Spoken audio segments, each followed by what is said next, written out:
Bismillahirrahmanirrahim. Alhamdulillahirrahmanirrahim. Salatu wassalamu ala rasulillah Sayyidina wa maulana Muhammad ibn Abdillah wa ala alihi wa sahbihi wa balik wasallim. Baiklah teman-teman, salam sejahtera untuk kita semua. Teman-teman, malam ini kita hadir di tempat ini dan di tengah-tengah kita ada Bang Yanwardi Syukur. Oleh karena itu, sebelum kami masuk ke perlu kami informasikan terkait dengan profil Bang Yanwardi Syukur. Singkatnya, Bang Yanwardi Syukur ini adalah dosen, peneliti, sekaligus penulis. Dan beliau sangat berpengalaman meneliti di bidang politik, sosial, budaya, bahkan agama, baik itu bertaraf lokal sampai internasional. Dan ada beberapa buku yang kemudian sudah sempat ditulis oleh beliau.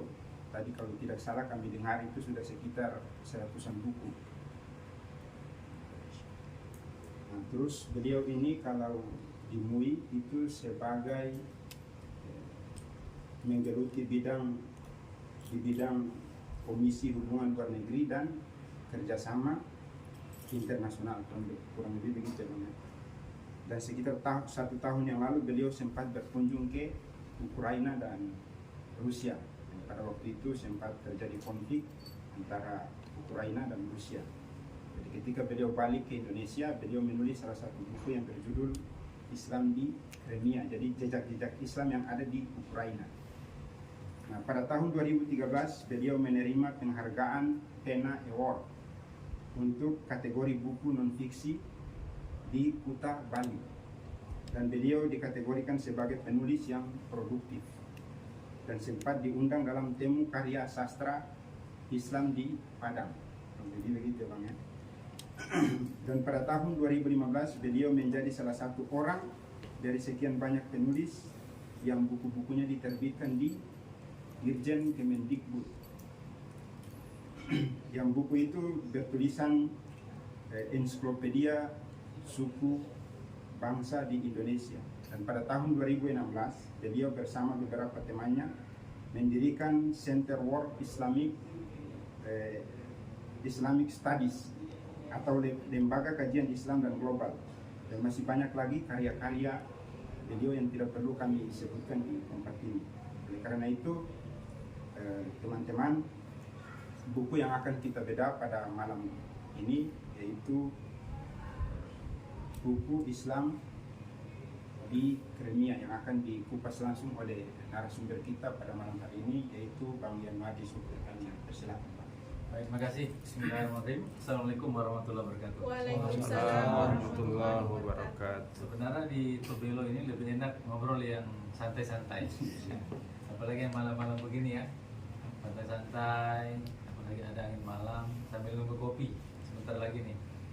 Nah, tapi biar obrolannya ini enak dan agak sedikit berat sedikit lah.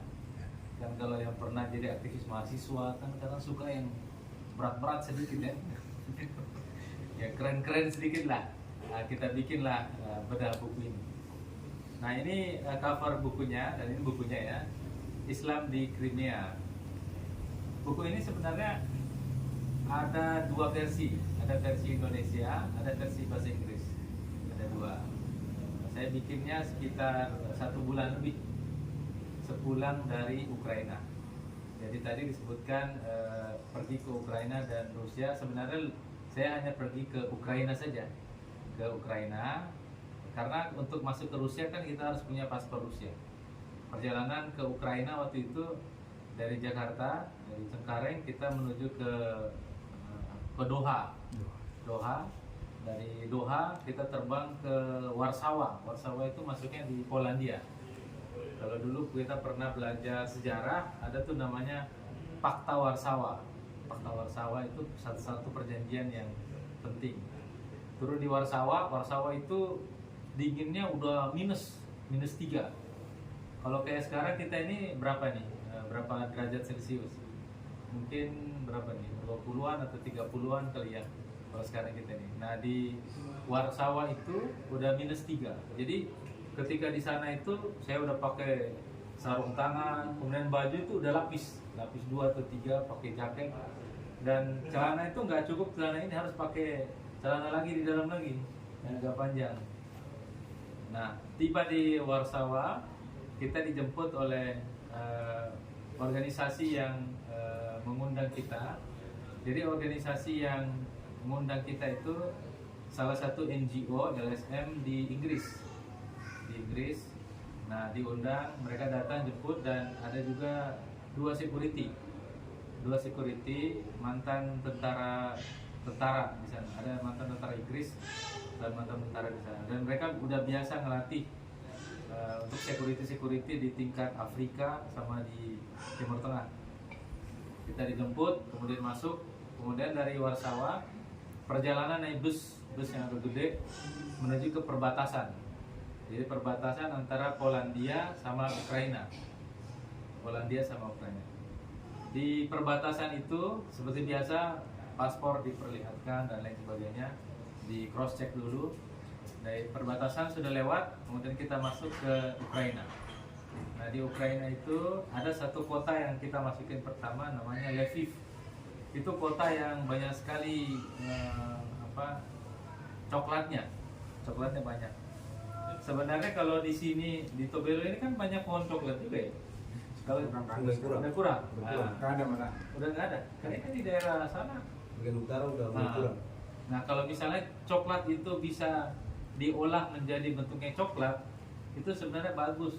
Terus diproduksi jadi coklat gitu ya, itu bagus. Nah di Lviv itu coklatnya terkenal banget. Nah dari Lviv saya nginap di situ. Malam itu nggak ada penyerangan apa-apa dari Rusia, karena Rusia kan tiap hari menyerang Ukraina kan. Dari situ kemudian itu udah dingin tuh. Saya nginap di satu hotel namanya Leopolis. Kalau kita Google, misalnya sekarang kita Google di Google Earth atau Google Map, ada tulisan Leopolis Hotel, gambarnya singa. Nah, di situ kemudian besoknya kita perjalanan ke satu kota yang namanya ibu kota Ukraina, namanya Kiev. Jadi kalau biasa kita lihat TV Kiev. Nah, Kiev itu ibu kota Ukraina. Perjalanan ke sana. Sebelum perjalanan itu kita sudah disampaikan tentang urusan security-nya. Misalnya kalau ada pesawat yang drone Rusia yang akan masuk, itu kita harus segera keluar dari mobil. Karena biasanya kan kalau pesawat kan dia menyerang mobil kan, dia nggak menyerang orang per orang. Mobil kita harus keluar, dan keluar itu harus pakai rompi anti peluru. Jadi masing-masing kita ada rompi anti pelurunya, berat.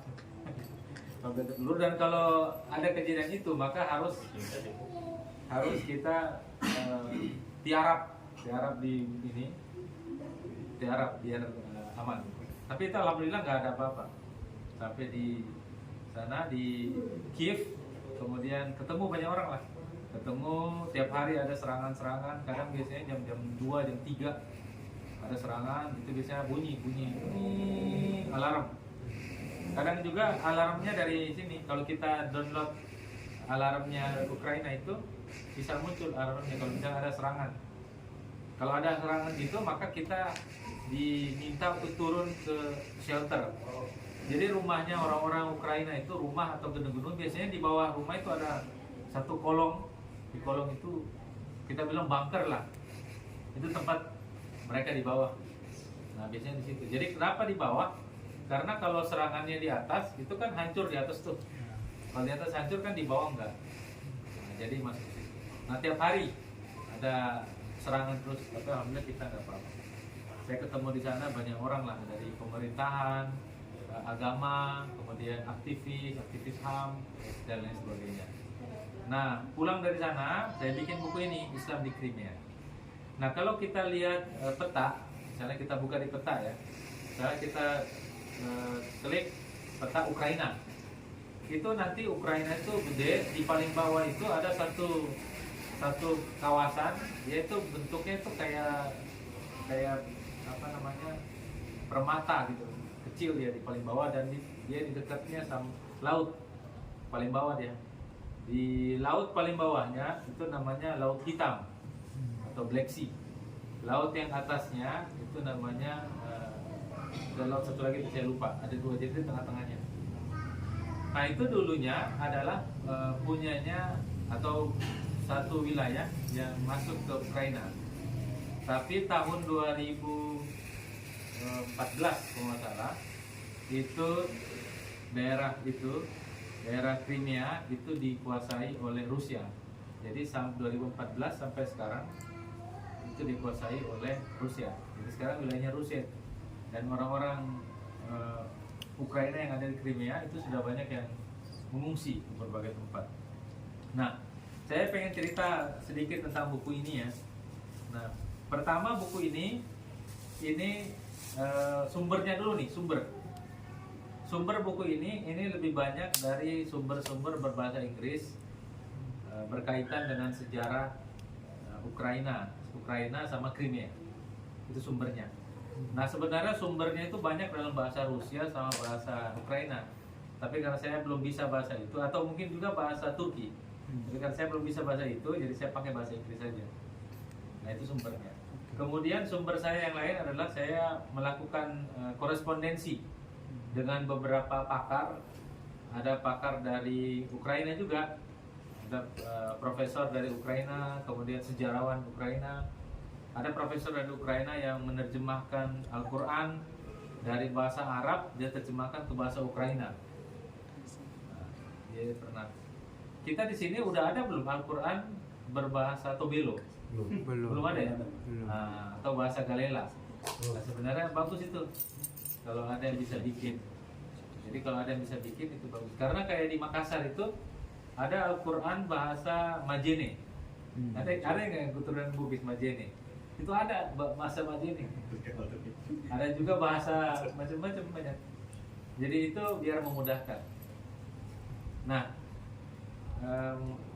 itu referensi ya, referensi. Kemudian saya juga diskusi juga dengan beberapa tokoh yang lain. Ada sejarawan ini dia pernah menjadi peneliti di Universitas Harvard di Amerika Serikat dan di beberapa tempat yang lain.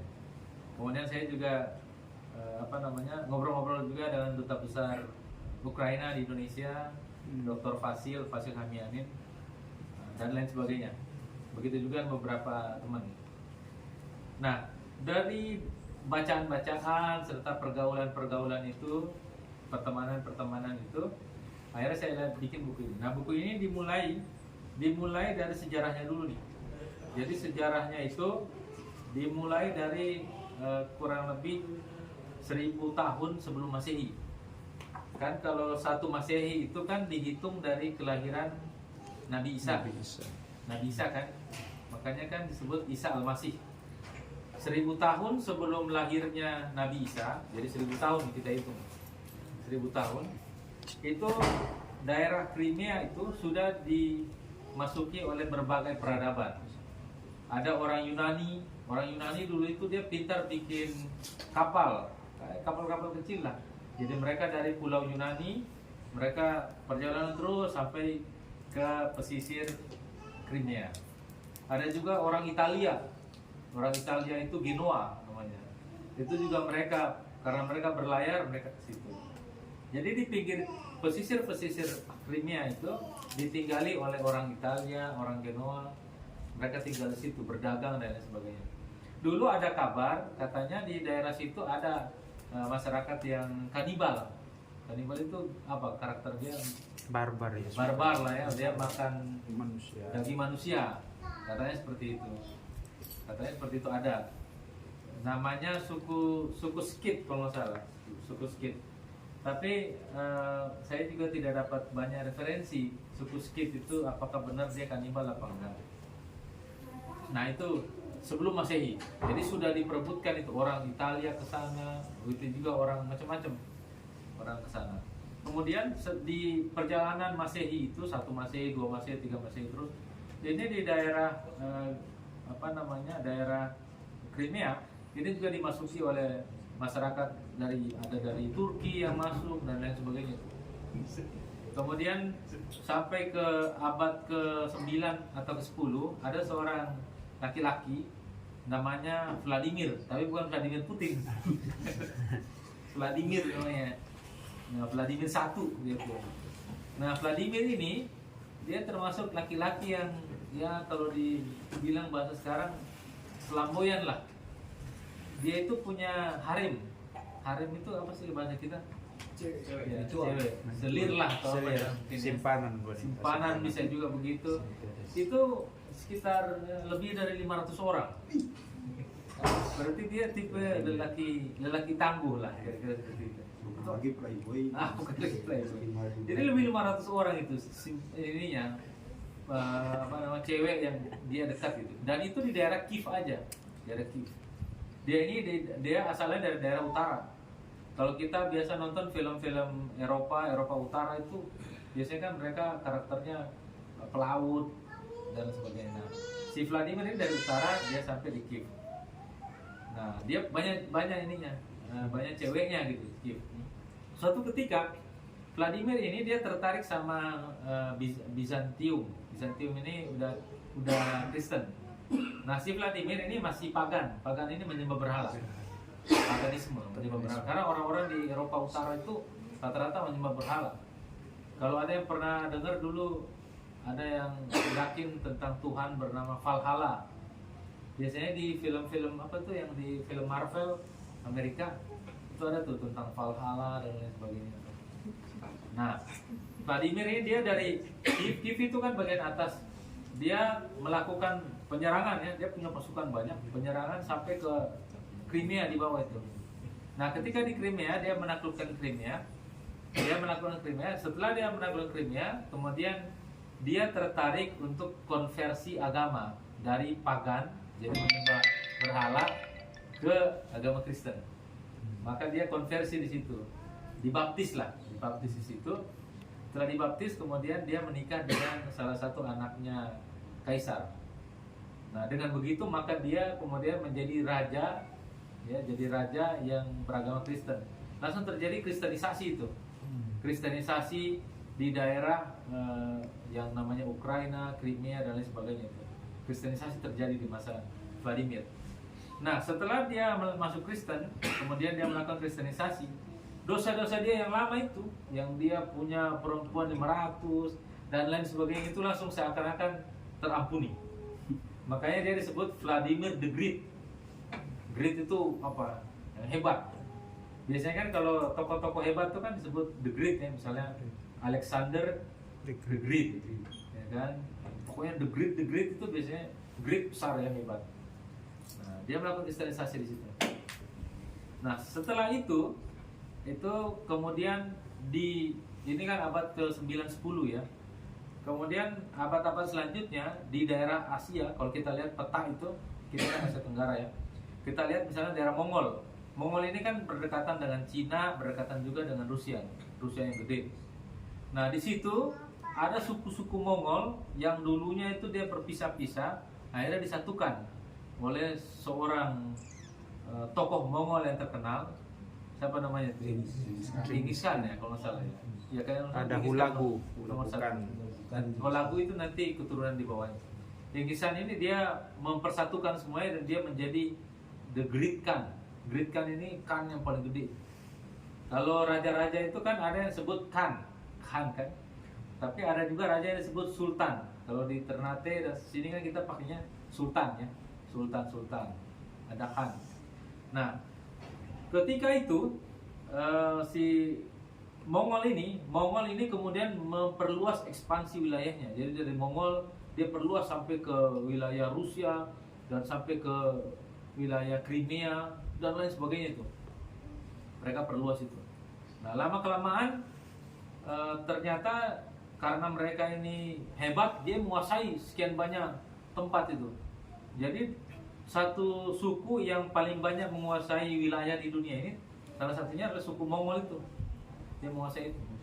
Bahkan ketika mereka dulu pernah juga menghancurkan peradaban Islam di Baghdad. Iya, baik. Jadi waktu Baghdad masih berjaya-jayanya itu di sana ada Baitul Hikmah. Baitul Hikmah di Baghdad itu perpustakaan hebat itu banyak. Itu perpustakaan yang hebat, yang di situ dulu terjadi penerjemahan. Jadi penerjemahan karya-karya Yunani, filosof-filosof kayak Socrates, Plato, Aristoteles, semuanya diterjemahkan dari bahasa Yunani ke bahasa Arab, dipelajari. Kalau dulu coraknya orang Yunani itu kan dia hanya mengira-ngira. Dia mengira-ngira. Misalnya kalau malam hari dia lihat oh ini matahari ini begini, hanya mengira-ngira dia. Nah, di masa peradaban Islam lah kemudian terjadi eksperimen terjadi. Jadi kalau dulu orang kayak Plato, Thales dan lain-lain dia mengira-ngira aja, oh ini begini, oh ini kalau terjadi guntur, wah ini kayaknya dewa marah, ya kan? Mengira-ngira. Nah kemudian di masa Islam pengetahuan itu kemudian diislamisasi, akhirnya dia menjadi eksperimen. Maka di masa Islam itu terjadi banyak penemuan, misalnya angka 0, ya kan? Angka 0 itu kan ditemukan oleh ilmuwan Muslim Al-Khawarizmi. Kemudian ada banyak lagi tuh ilmuwan Muslim yang menemukan ini. Nah, kembali ke Genghis Khan tadi itu, jadi dia itu menguasai sampai kemana-mana. Nah, salah satu kehebatannya Genghis Khan dan pasukannya itu, mereka ini punya skill perang yang hebat. Jadi kuda mereka itu kudanya ya kuda-kuda kecil, tapi dia kalau misalnya menyerang musuh, misalnya musuh jauh misalnya, itu dia bisa menyerang, dia panah musuh lewat dia kepala. Jadi orang kan naik kuda kan begini ya, tapi dia mutar dan dia di bawah perutnya kuda. Jadi di bawah perut kuda dan dia nembak dari bawah. Dia nembak dari bawah ya. Jadi mereka itu berani menjadikan kuda sebagai tameng, gitu kan? Dan itu skill yang jarang orang bisa itu skillnya. Kemudian mereka itu juga termasuk bangsa-bangsa yang sadis. Jadi Mongol itu ditakuti oleh orang-orang itu karena dianggap dia kalau eksekusi orang itu sangat sadis. Ya mungkin kalau kita lihat apa yang dilakukan oleh ISIS ya di Timur Tengah itu lebih sadis Mongol. Jadi dia menampilkan satu efek sadis biar orang takut gitu. Kan salah satu tujuannya teror itu kan begitu, bikin sesuatu yang sadis biar orang takut. Nah dia mau saya kemana? Pokoknya sampai kemana-mana tuh, sampai ke Ukraina, kemudian sampai di beberapa bagian di Eropa juga. Nah, jadi awalnya ini kesultanan kekaisaran Mongol ini kan pagan dia, penyembah berhala. Lama-kelamaan ternyata ada keturunannya yang masuk Islam. Akhirnya kemudian jadilah kerajaan Islam. Nah, salah satu keturunan dari Mongol ini di Crimea di Crimea. Nah, mereka mendirikan satu kekuasaan Islam namanya, tadi kan kita sebut Han ya, pemimpinnya kan Han namanya. Kalau sultan kan kesultanan, ya kan? Kesultanan. Kalau Han berarti kehanan, namanya kehanan Crimea. Bahasa Inggrisnya Khanat Crimea. Mereka bikin itu di Crimea ini. Dan kehanan Crimea ini pernah bertahan kurang lebih 350 tahun. Berarti 3,5 abad bertahan. Jadi kalau dia bertahan 3,5 abad, berarti ini termasuk hebat. Kita aja Indonesia merdeka, yang RI ini kan belum sampai 1 abad. Ya. Kan dari tahun 45 sampai sekarang kita di 2024 belum 1 abad kan. Amerika Serikat baru 100 tahun lebih. Ya kan, Australia juga baru sekitar itu juga. Nyaris nggak ada satu negara modern sekarang yang dia tuh bertahan sudah lebih dari 3,5 abad. Makanya kalau kita berpikir ingin menciptakan peradaban, itu kita harus berpikir abad. Paling tidak itu 3, 4, sampai 5 abad.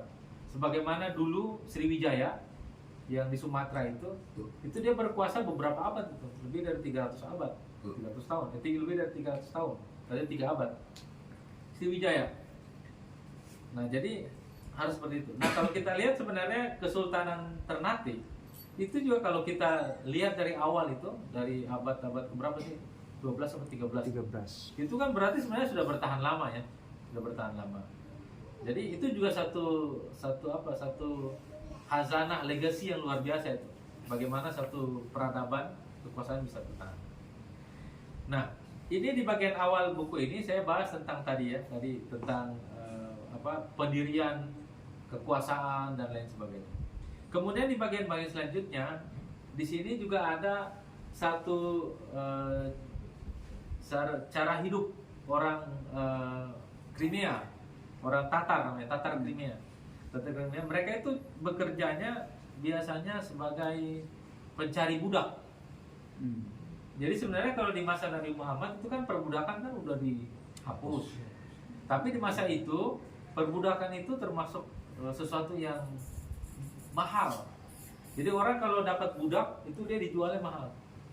Dan mereka ini orang Tatar ya, orang Tatar Crimea, termasuk punya skill untuk cari budak ya. Dia pergi ke Ukraina, kemudian dia cari orang diperbudak. Yang cantik-cantik, yang bagus-bagus wajahnya, bodinya, itu dari Crimea dibawa menuju ke Turki. Dibawa ke Turki. Dibawa ke Turki, ada yang dijual di pasar budak dan lain sebagainya.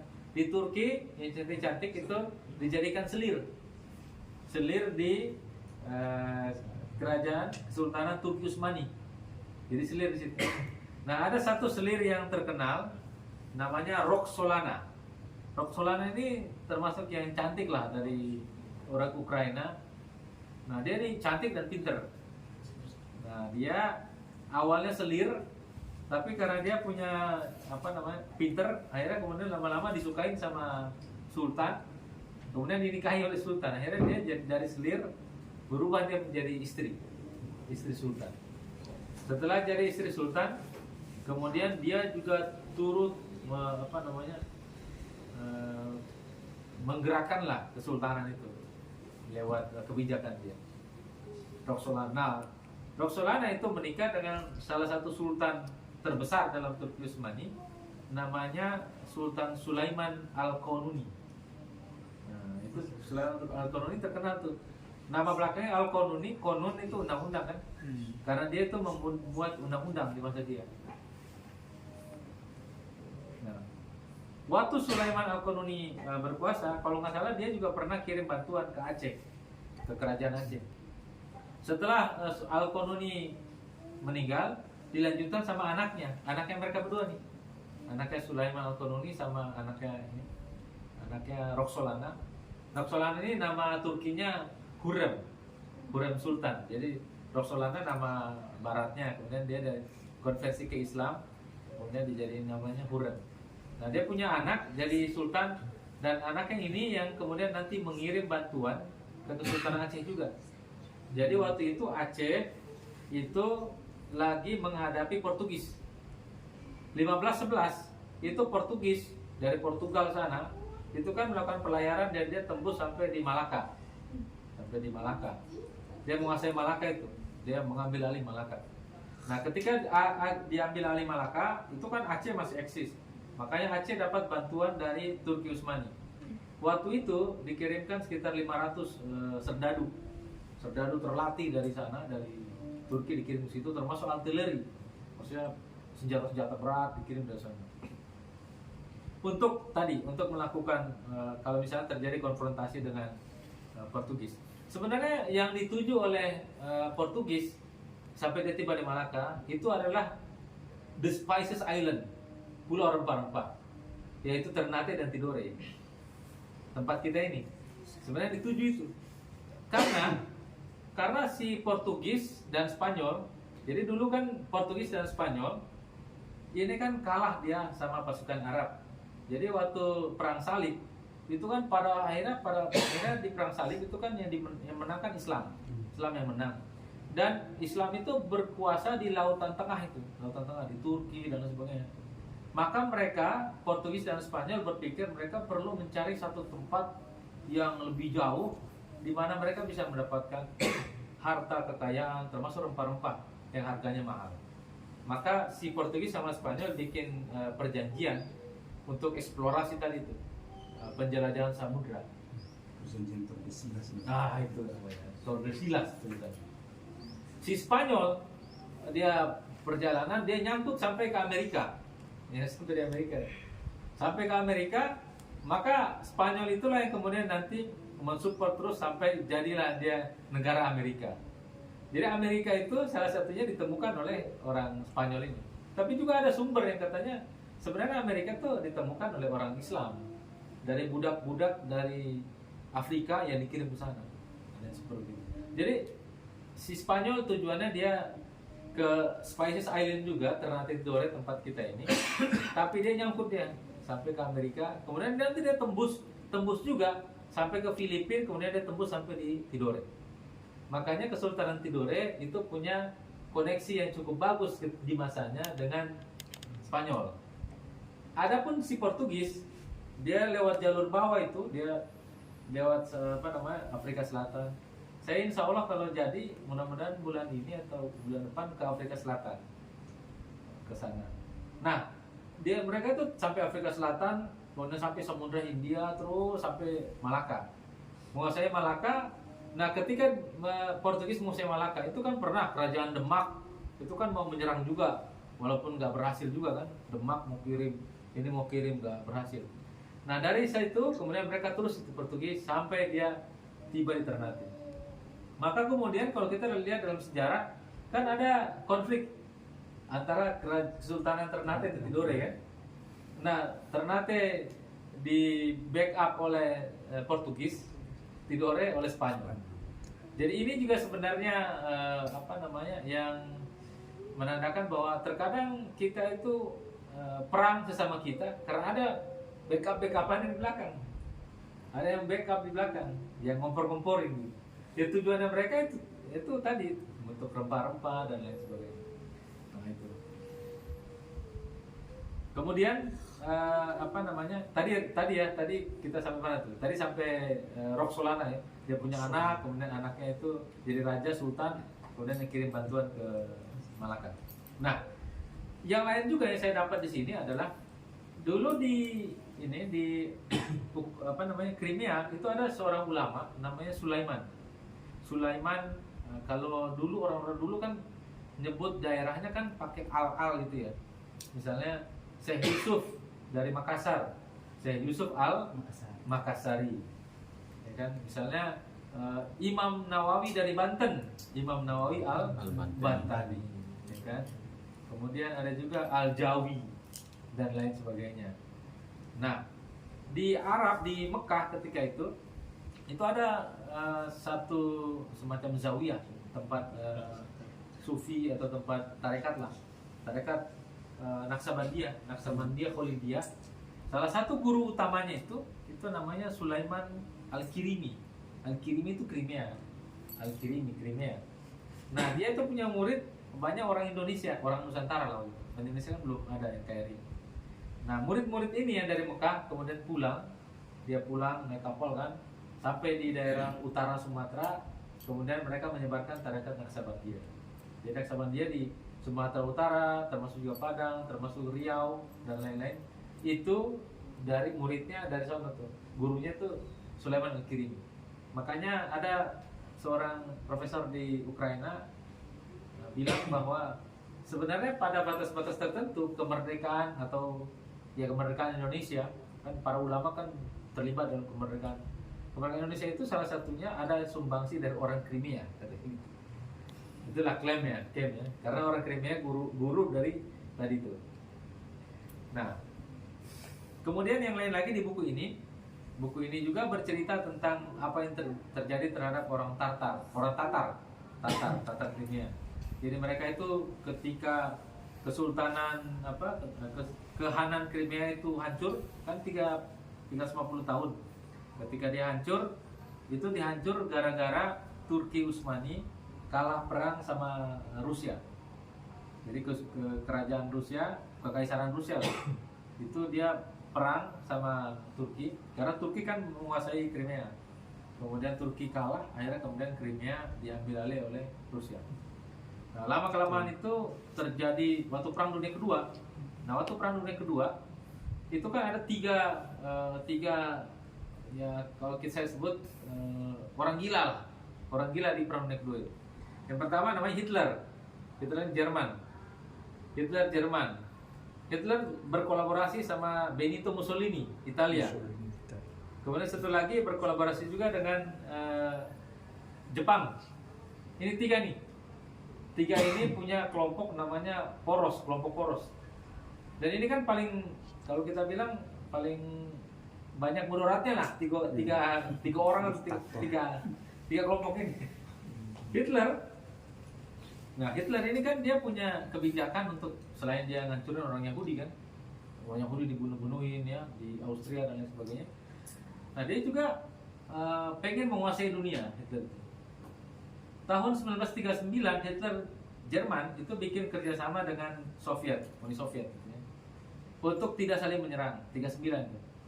40, 41, 42 kurang lebih atau beberapa tahun di Perang Dunia Kedua. Ternyata si Hitler menyerang Uni Soviet. Jadi dia serang itu dari Jerman, dia jalan terus, dan salah satu titik untuk sampai ke Soviet itu dia melewati Crimea. Jadi masuk dia ke Crimea. Jerman masuk di situ. Nah, ketika Jerman masuk ke Crimea itu, daerah Crimea, itu banyak orang-orang Crimea yang sebenarnya nggak banyak sih. Orang Crimea banyak yang dianggap oleh Uni Soviet mendukung Tatar Crimea ini mendukung Jerman untuk membunuh orang Uni Soviet. Maka waktu Jerman runtuh, Jerman kalah perang, Hitler bunuh diri lah katanya bunuh diri. Walaupun ada yang bilang katanya Hitler itu ke Indonesia, ada yang bilang, tapi sumber yang banyak bilang dia bunuh diri karena Hitler, panglima jenderal-jenderalnya banyak bunuh diri. Nah, ketika Jerman kalah perang, terus si Soviet menyalahkan orang Crimea ini, Tatar Crimea, bahwa ini orang Tatar ini mendukung Nazi ini untuk menyerang kita. Makanya sejak itu orang Tatar Crimea adalah Muslim Crimea ini diusir ke Asia Tengah, ke Mesir, ke Istanbul dan lain sebagainya. Banyak yang meninggal di jalanan. Nah, terusir lah bertahun-tahun. Nah, ketika Uni Soviet berkuasa, Uni Soviet itu dia anti agama kan. Makanya di Crimea itu masjid-masjid yang ada dihancurin. Jadi Uni Soviet berkuasa di bawah ideologi komunis, masjid dihancurin, buku-buku yang Islam dihancur-hancurin tuh, hilang semua data-datanya. Kecuali ada beberapa tempat yang nggak dihilangkan, yang mengandung sejarah, tapi umumnya dihancur-hancurin oleh rezim komunis. Nah, tahun 1990 itu kan Uni Soviet runtuh. Karena Soviet runtuh, akhirnya Ukraina merdeka. Jadi Ukraina ini dulunya masih wilayah Uni Soviet Ukraina dulunya kan. Nah, ketika tahun 90 Uni Soviet runtuh, maka negara-negara pada bikin merdeka, termasuk Ukraina. Ketika Ukraina merdeka, nah si Crimea ini kemudian masuk dia ke wilayah Ukraina. Maka dari 90 sampai 2014 itu daerah Crimea ini masuk di Ukraina. Kemudian 2015 baru masuklah itu Rusia lagi, ambil lagi. Jadi posisinya sekarang di Ukraina ini, di Crimea sekarang dikuasai oleh Rusia sekarang. Jadi kalau ada berita-berita apa dari Crimea sekarang ini itu dari Rusia, berita Rusia. Dan jadi orang Ukraina udah nggak ada, kecuali orang Ukraina yang diminta untuk ubah warga negara, atau kalau dia nggak ubah dia harus ikut pada aturan-aturan Rusia gitu ya. Nah, kira-kira itu buku ini menjelaskan. Nah, saya akan menjelaskan lagi di selanjutnya. Sebenarnya saya mau lanjutin di sini buku orang Islam di Crimea di masa pendudukan Uni Soviet sampai sekarang. Tapi karena itu agak panjang, jadi saya akan bikin di buku kedua. Jadi pendudukan di masa Soviet, Rusia masuk itu 2014 sampai sekarang. Nah, kira-kira itu. Nah, bukunya ini tipis, tapi belum ada di Indonesia yang menulis tema ini, tema Islam di Ukraina. Bahkan di dunia juga belum ada yang nulis tentang pendekatan ini. Karena pendekatan saya ambil dari sejarah yang panjang, kemudian saya ambil beberapa bagian sejarah dan budayanya. Jadi saya coba mengkombinasi antara pendekatan historis, sejarah, sama pendekatan antropologi. Kalau antropologi kan pendekatan kebudayaannya. Jadi di sini saya ambil kebudayaannya, misalnya ada bahasa kan bagian budaya. Nah, mereka itu punya ini juga, punya peribahasa. Kalau kayak di Ternate itu ada namanya Dola Bulolo. Bulolo. Ya. Kalau di Tobelo nggak tahu ada nggak kalimat-kalimat begitu. Ya, sebenarnya kalau ada bagus itu. Nah misalnya nih ada kalimat-kalimat dari sana, dari orang Tatar Crimea. Ini ada bahasa Crimeanya, ada juga bahasa Inggris, bahasa Indonesianya. Misalnya ini bahasa Indonesianya nih. Katanya seorang pria tanpa kuda seperti burung tanpa sayap. Gimana itu? Tapi memang namanya pria kan nggak ada sayapnya kan? Suatu ketangguhannya. Pria tanpa kuda.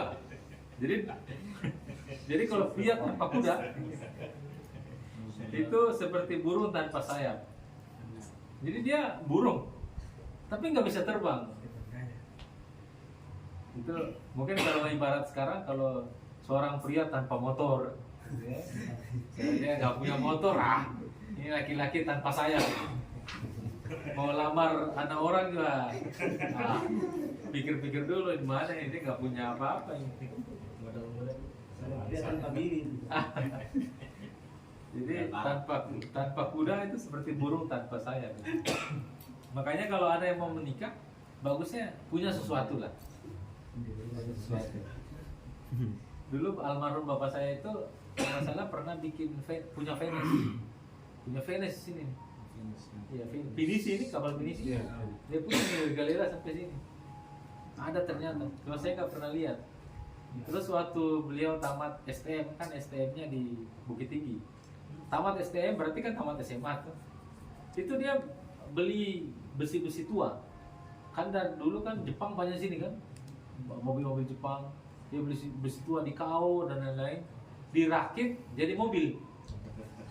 Nah, jadi mau mobil dulu tuh. Jadi lain-lain dari Galela ke Tobelo. Itu mobil angkutan. Nah, itu. Jadi punya skill. Jadi kalau kita masih muda pengen menikah kalau bisa punya skill apa aja lah. Ada lagi nih misalnya ini tentang keikhlasan. Dia bilang gini nih, ini bahasa Indonesianya nih, ini bahasa peribahasanya Tatar Crimea, orang Crimea. Berbuatlah yang baik dan lemparkan ke laut. Jika ikan tidak tahu, yang maha tinggi akan tahu. Masuk. Jadi kalau kita berbuat baik, ya udah berbuat baik, lempar kebaikan itu ke laut. Kalau ikan di laut itu tuh nggak tahu kebaikan itu, biarlah Tuhan, nggak mungkin nggak tahu, Tuhan pasti tahu. Artinya kalau kita habis berbuat baik, nggak usah bilang-bilang lah. Woi, tadi kita menyumbang, menyumbang di sini, menyumbang di sana. Oh itu masjid itu tiang itu saya yang pikul itu tiangnya misalnya. Oh yang itu tuh saya yang punya ini dah. Jadi kalaupun ikan tidak tahu, ya, yang maha tinggi akan tahu. Ada lagi satu ini. Katanya begini, serigala tua tidak salah. Serigala tua tidak salah. Nah, saya suka ini, serigala tua tidak salah. Artinya orang yang tua-tua itu biasanya dia nggak salah. Prabowo aman.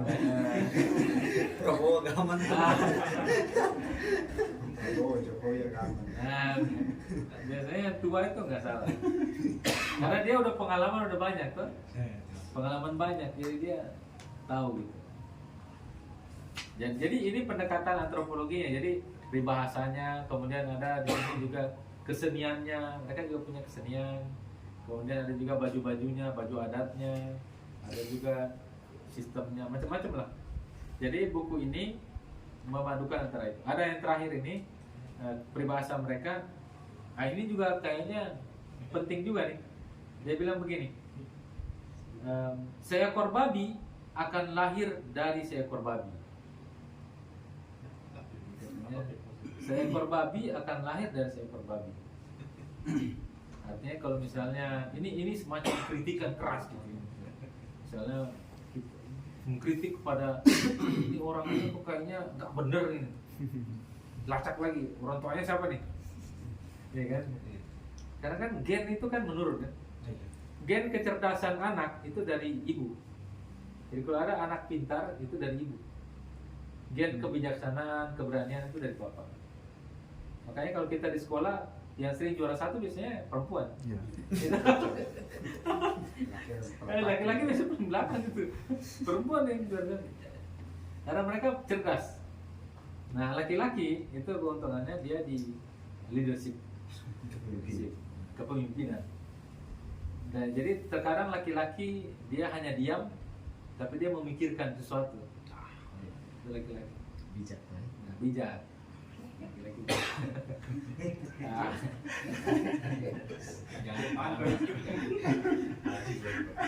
Nah, itu kira-kira sekedar gambaran singkat buku ini. Ini buku ini sebenarnya sebelumnya udah pernah diluncurkan di Paramadina. Terus Paramadina pertama kali ada datang dari dubes Ukraina, kemudian ada juga dari perwakilan dari ada profesor dari Ukraina, ada juga dari perwakilan pemerintahan Ukraina. Kemudian dibedah juga di Majelis Ulama Indonesia, MUI Pusat, dan dibedah juga di UIN Jambi. Jadi di sana dibedah juga. Jadi udah beberapa tempat dibedah dan ini dimulai di bulan Maret kemarin. Maret. Nah, saya berencana untuk nulis lebih banyak dan kayaknya tertarik juga untuk nulis Islam di Tobelo Galela. Islam di Tobelo dan Galela.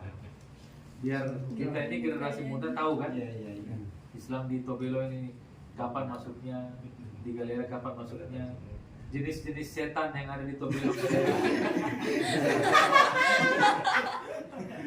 Itu misalnya setan apa di sini? Misalnya ada Beki. Beki, Oga.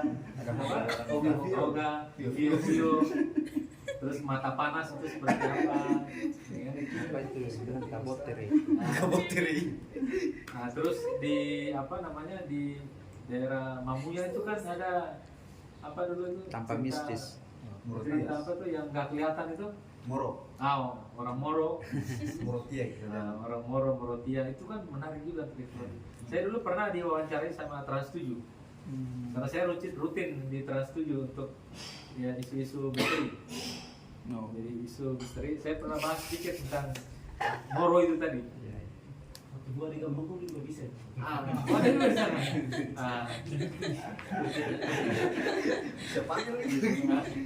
Jadi Halmahera Utara ini tempat yang bagus untuk orang menulis, berkolaborasi, atau bikin sesuatu. Misalnya di sini apa kita bisa bikin banyak lah. Yang penting solidaritas itu kita jaga, terus saling membantu, saling melihat, terus menjaga keharmonisan dengan siapapun itu manusia, mau dari agama yang berbeda, suku berbeda atau apapun itu kan. Jadi banyak yang bisa ditulis. Saya sudah tulis juga sebelumnya waktu ke Amerika juga pernah nulis juga. Tapi judulnya bukan Islam di Amerika, tapi Ada Surga di Maryland.